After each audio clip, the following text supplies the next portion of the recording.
नमस्कार दोस्तों। Good morning तो नहीं कहूँगा क्योंकि मेरा मॉर्निंग गुड नहीं रहा आज। आज मैंने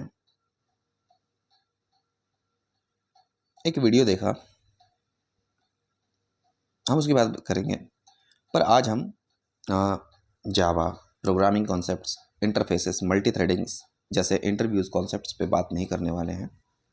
आज हम बात करेंगे एक टीचर की कि what's the importance and position of teacher that he और शी हैज़ बीन हेल्डिंग। मतलब उनके पास ऐसा क्या पोजीशन जो वो हेल्ड कर रहे हैं, क्या उनका स्ट्रेंथ है, क्या उनकी सिचुएशन है, उन्हें किस तरीके से बिहेव करना चाहिए, क्या उन्हें पर्सनल थॉट्स लोगों के सामने लाना चाहिए, और अगर लाना चाहिए तो किस लैंग्वेज का यूज़ करना चाहिए। That's important.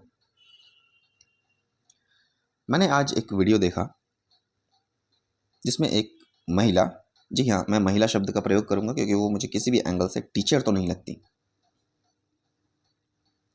तो मैं महिला शब्द का ही प्रयोग करूंगा। वो एक महिला हैं जिन्हें एक टीचर जैसे गौरवान्वित पोस्ट, रिस्पेक्टफुल पोस्ट पर उन्हें अलोकेट किया गया और उन्होंने उसकी मर्यादा नहीं रखी। उन महिला ने उस पोस्ट की मर्यादा नहीं रखी और बस अपनी भड़ास निकालने में लग गई। तो ये किस हद तक सही है? और प्लस जिस स्कूल ने या जिस संस्था ने उसे ये पोस्ट अलोकेट किया, ऑफ कोर्स उस लड़की ने अपने कॉम्पिटिशन्स भी दिए होंगे, अपने मेरिट्स पे उसने एग्जाम्स क्रैक किए होंगे, हो सकता है। But what about interviews?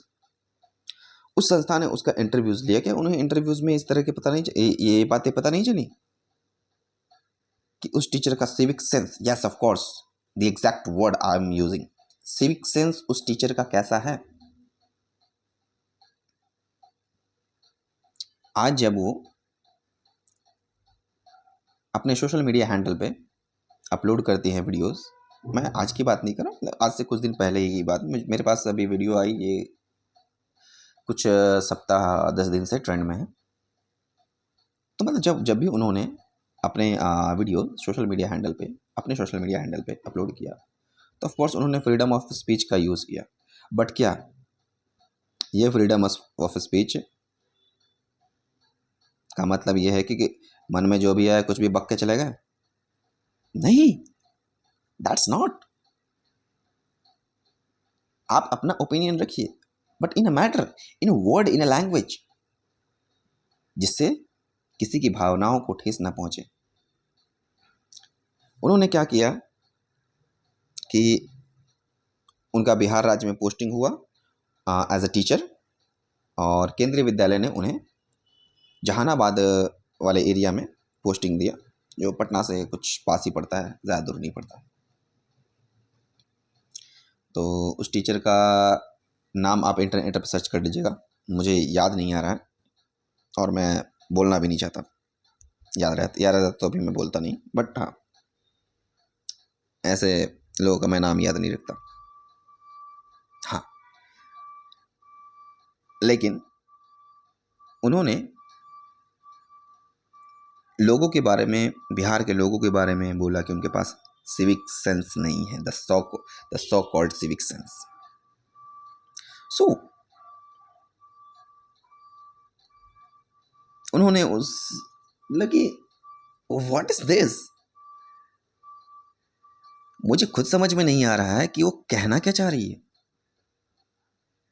मतलब बिहार के पास सिविक सेंस नहीं, जो इंडिया को 30% IAS, maximum number of government officials, आज इंडियन एफडीआईज में टॉप 5 कंट्रीब्यूशन, जब भी अमेरिकन सैंक्शंस, यूरोपियन सैंक्शंस की वजह से, वेस्टर्न सैंक्शंस की वजह से इंडिया कोलैप्स करने वाला रहता है, तब हमेशा ये वही लेबर जो वही लेबर, वही इंजीनियर्स, वही साइंटिस्ट जो बाहर से काम करके पैसे भेजते हैं बिहार में, उन्हीं के एफडीआई से इंडिया का शेयर मार्केट क्रैश होने से बच जाता है बार बार, इकोनॉमी डाउनफॉल होने से बच जाता है बार बार। उस बिहार के बारे में वो ऐसी बातें कर रही हैं। मतलब उन्होंने एक्चुअली में बिहार का इतिहास नहीं पढ़ा। इनफैक्ट बिहार का तो छोड़ो, उन्होंने भारत का भी इतिहास नहीं पढ़ा। She don't even know about what is the culture and history of India. मतलब वेस्टर्न एजुकेशन पूरी एकदम दम भर के हासिल करा, प्राप्त करा, एकदम एकदम पूरे पूरे दम भर के गेन करा, और उसे इंडिया में आके, बिहार में आके थोप दिया। अरे आपकी ये जो सोच है, चलो ये इंडिया लेवल पे नहीं, बट ये स्टेट एंड पीपल लेवल पे कॉलोनियल माइंडसेट को रिप्रेजेंट करती है।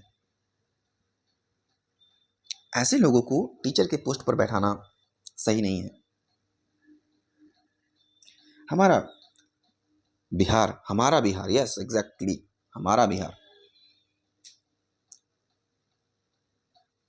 केवल पास्ट में ही नहीं, केवल इतिहास के पन्नों में ही नहीं, बल्कि प्रेजेंट में भी भारत में बहुत बड़ा कंट्रीब्यूशन दे रहा है।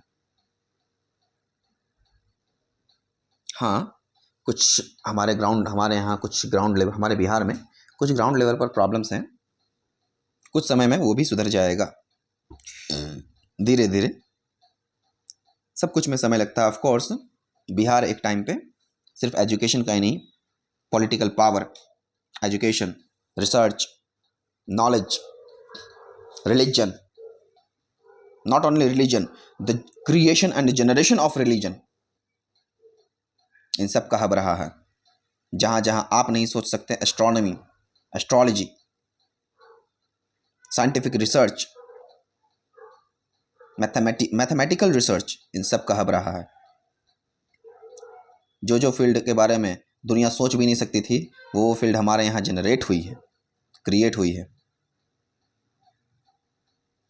और आज भी वहाँ पर इनोवेशंस, इन्वेंशंस छोटे छोटे लेवल पे होते हैं। हाँ, उसे पहचान नहीं मिल पाती, लेकिन होते तो हैं।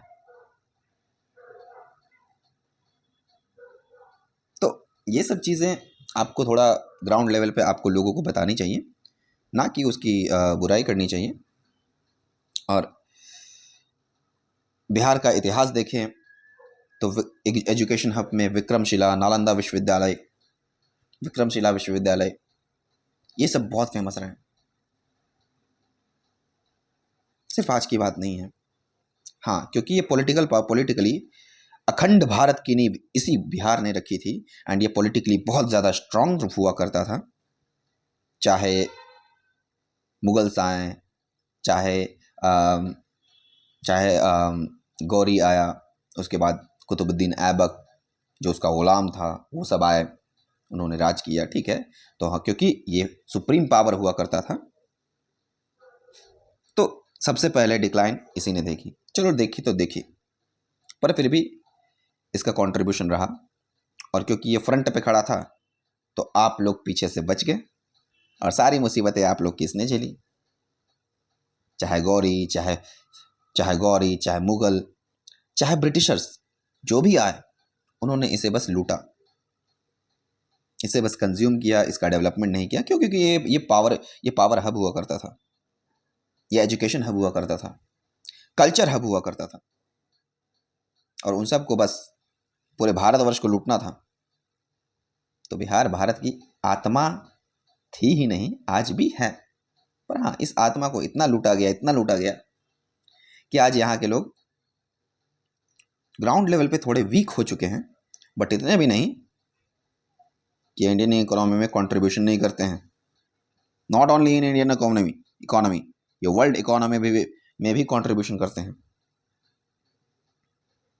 और आप ऐसे बिहार को बुरा भला कहते हो। आप ग्राउंड रियलिटी दिखाओ इन लैंग्वेज। तो मेरी आप सबसे, और जिन जिन लोगों ने उनके वीडियोस पर सहमति जताई है, कृपया वो सभी भी अपनी भाषा, अपनी मान मर्यादा और अपने संस्कारों पर ध्यान दें। संस्कार से मेरा मतलब ये नहीं कि आपने क्या सीखा। संस्कार से मेरा मतलब है आपका कल्चर। आप वेस्टर्न कल्चर की तरफ मुड़ रहे हैं, बट आप ये भूल गए हैं कि अमेरिकन, यानी कि अमेरिकन, यूरोपियन कल्चर्स, वहाँ के लोग, सोसाइटी कोलैप्स पर है।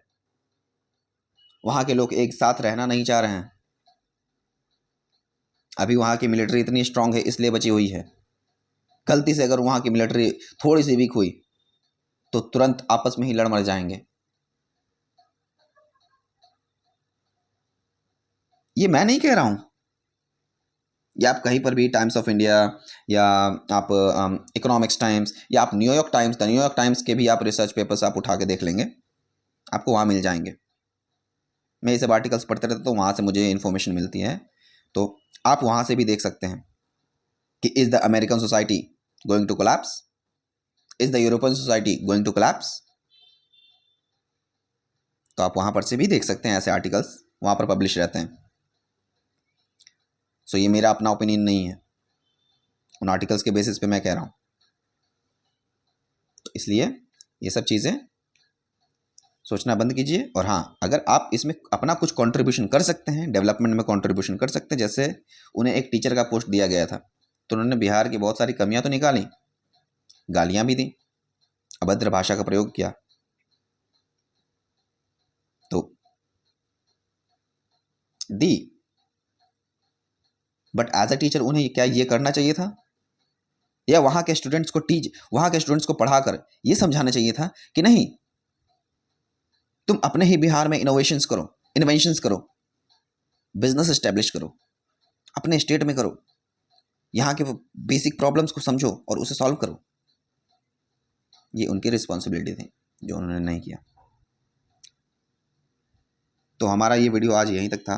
मैं बस इसी पर अपना ओपिनियन रखना चाहता था कि आजकल ये बहुत ज़्यादा डिस्कस हो रहा है, एंड मैं सिर्फ बिहार की बात नहीं कर रहा, हर एक स्टेट का भारत के भारत के डेवलपमेंट में कंट्रीब्यूशन है। पर हाँ, सपना सभी ने अखंड भारत का देखा, सिद्ध करके बिहार ने दिखाया। सपना सभी ने 100% लिटरेसी रेट एंड एजुकेशन का देखा, सपना, उस सपना को सच बिहार ने करके दिखाया। सपना सभी ने रिलीजन क्रिएट करके ह्यूमैनिटी सिखाने का देखा और लोगों को दिखाया भी, पर सिद्ध बिहार ने ही किया, with the help of Buddhism. Not only Buddhism, Hinduism also. So ये सब चीज़ें आप भूलिए नहीं।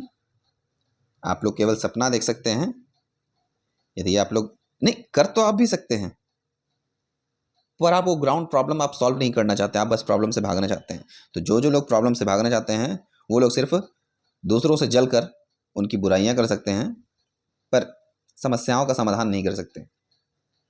तो आप जो समस्याओं का समाधान नहीं कर सकते हैं उन्हें बोलने का भी कोई अधिकार नहीं है। अपना ओपिनियन रखने से पहले आप ये देख लीजिए कि आप अपने ओपिनियन में कितने खरे उतरते हैं। मैं बहुत फ्रस्ट्रेटेड हूँ, बट हाँ, फिर भी मैंने अपनी भाषा पर बहुत नियंत्रण किया है। इसलिए आप सब भी इस प्रकार कर सकते हैं। आप भी रखिए, कई स्टेट्स की बुराइयां रखिए, कोई दिक्कत नहीं है कि उसकी कमियां क्या हैं, बिल्कुल बताइए,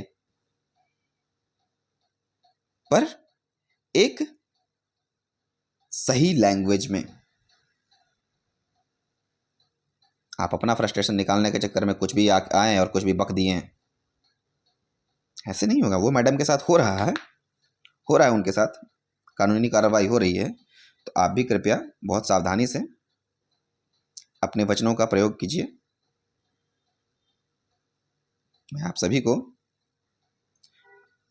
को धन्यवाद देता हूं कि आपने मेरे वीडियो को देखा। हाँ, पसंद आए तो लाइक कीजिए, ना पसंद आए तो डिसलाइक कीजिए, बट बिना कुछ किए मत जाइए। आई एक्सपेक्ट कि आप रिएक्शन दीजिए, बट आपका रिएक्शन सही होना चाहिए। मतलब किसी के भी वीडियो पे आजकल एक ट्रेंड चल रखा है कि नहीं, कुछ भी मिल गया, कुछ भी दिख गया, ट्रेंडिंग हो गया तो चलो लाइक करेंगे। कमेंट करेंगे। और कमेंट करो तो अपने वचनों का प्रयोग करो सही तरीके से। आप टाइपिंग कर रहे हो, वो टाइपिंग आप तो मन में जो भी आ रहा है आप तो लिख दे रहे हो, लेकिन उसे कितने लोग देख रहे हैं ये आपको बिल्कुल एहसास नहीं है। उसका सोसाइटी पर क्या इफेक्ट पड़ रहा है बिल्कुल एहसास नहीं है। हमारा सोसाइटी इंडिविजुअल बेस्ड नहीं है, कम्युनिटी बेस्ड है। हमारा सोसाइटी में तुम्हें मुझसे मतलब नहीं, मुझे तुमसे मतलब नहीं, ऐसा ऐसा सिस्टम नहीं चलता है। हमारे सोसाइटी में यदि एक व्यक्ति कोई ऐसा काम करता है, कोई भी काम करता है बड़े लेवल पे, तो उसका इफेक्ट पूरी सोसाइटी पर पड़ता है, उसके पूरे परिवार पर पड़ता है, उसके पूरे फ्रेंड सर्कल पर पड़ता है। इसलिए बहुत सोच समझ कर कोई काम कीजिए और वचनों का प्रयोग कीजिए, मैं बस यही चाहूँगा। अगले वीडियो से हम वापस से Java concepts, programming interfaces, multi threading, file handling वगैरह को हम लोग, स्ट्रिंग हैंडलिंग वगैरह को हम लोग फॉलो करेंगे। एंड आगे से हम लोग DSA पर भी अब डिस्कशन स्टार्ट करेंगे, data structures and algorithms, and system design principles पर भी, जो कि जावा बैकएंड डेवलपर के लिए बहुत important, not only backend developer, as a software developer आपको जानना चाहिए system design concepts and DSA। तो हम इस पर भी धीरे धीरे डिस्कस करेंगे। Thank you for today.